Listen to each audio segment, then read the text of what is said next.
My name is Jodi Showalter. My husband Garth is the really cool sound dude up in the sound booth. We've been coming to Hope for about 10 or 11 years.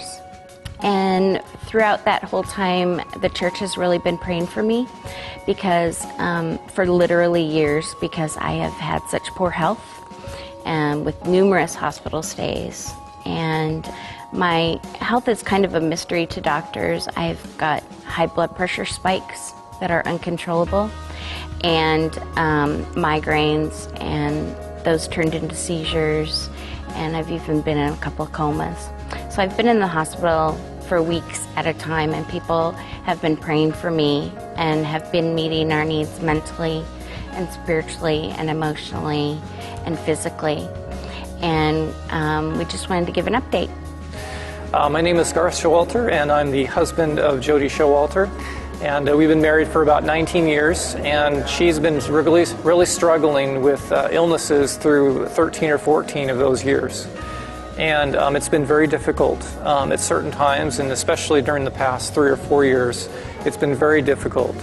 She has been dealing with chronic pain, and she has been going to doctors that have been prescribing her narcotics to deal with those pain issues.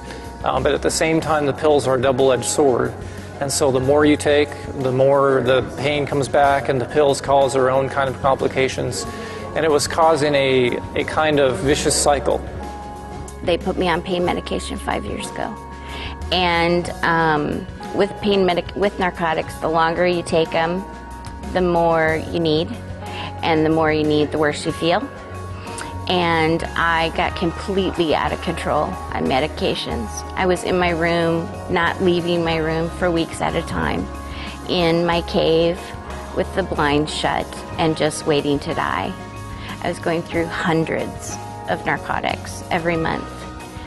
And I just stayed numb for 5 years. I wasn't a wife, I wasn't a mother, I wasn't a person. I really struggled with depression. Actually, I didn't struggle with it. It took over. There was no struggle involved. And narcotics and depression go hand in hand. It made me stop having the will to live. When you're in the husband position of that, it's difficult because you know that she's under the care of professionals, but at the same time you see some of the self-destructive things, and you want to make yourself available to her of how to get out of that. And I can remember having discussions with her about saying that, Jodi, if you don't stop, you're going to die. And she didn't want to hear that at that point in time. She was just like, I just don't want to talk about it.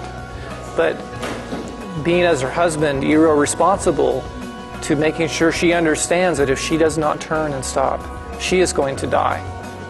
And she needs to make up in her own mind whether she's going to live or whether she's going to die. And you have to let her make her own choice. You have to completely lose your own agenda and say, look, Father, my life is in your hands. Everything that I have is yours. I no longer am pursuing what would make me happy or what I see would make me happy right now. But I trust you in the long term because I'm here for eternity. I cash in my chips when I die, basically. And so I can serve and be there for her. And if she decides that she's going to turn, I am there for her, and I give her every opportunity to open her eyes and to see what her behavior is doing. After coming out of the hospital, since our medical bills have just accrued from all the times I've been in the hospital, I thought that my life insurance policy would be a lot better for the family than I would be. So I got in the car, and very selfishly, and thankfully there was nobody on the road, nobody. And I just pictured my kids over my casket, and that's what made me drive home. You know, picturing my 15-year-old in his suit and being so angry with me and how selfish that was as a mom. And I came back home, and that was the last time I took a pill. And that was 14 weeks ago, one day and some hours. Not that I'm counting. And so finally she stopped and she turned. And it's been wonderful. In the past 13, 14 weeks, it's been a completely changed experience. I was expecting to be in hurt for being on the pain medication for 5 years, you know? I had sweaty palms. That was it. That's all I have. So for 14 weeks, I've had no withdrawal symptoms. So it's a God thing. My blood pressure is normal. My cholesterol even cut in half. So it's all been taken care of. I'm a whole new person, and I'm a member of society, and I'm a mother, and I have my husband back, and he has his wife back. I'm a 360, not 360, 180. You know, I'm a completely different person. And for the families that are going through that situation with that person, don't give up. Don't let them, even if it takes years, don't give up. That's what Garth did with me. You know, he could have very well have left. We've been married 20 years. And he could have very well have said, forget it. But he made a commitment. And he said, I'm not going to give up. You may want to die, but I'm not ready for you to die. Basically, when you're living with somebody that's struggling to make sense of their life and to deal with a lot of adversity, you have to die to yourself every day. There's always opportunities, if you want to find them, to make your life easier.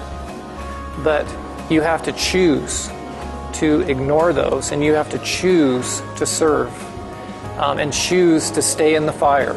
Instead of just moving out of the fire and making it easy for yourself, you have to change your perspective to eternity. And you can afford to give up everything, because nothing is yours anymore. It's all in your Father's hands. You're no longer the judge. And so that if somebody needs you, you are there for them. You are not there for you. 2 Corinthians 5:17 says, if we are in Christ, we are new creations. The old is gone and the new has come. And that old's gone and this new is here.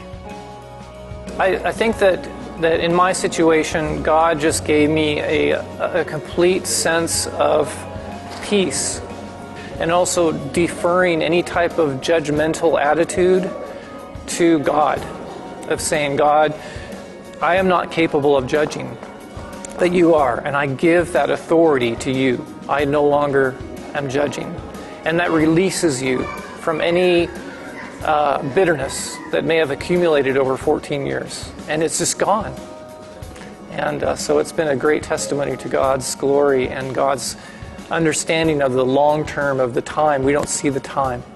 And it's been worth it.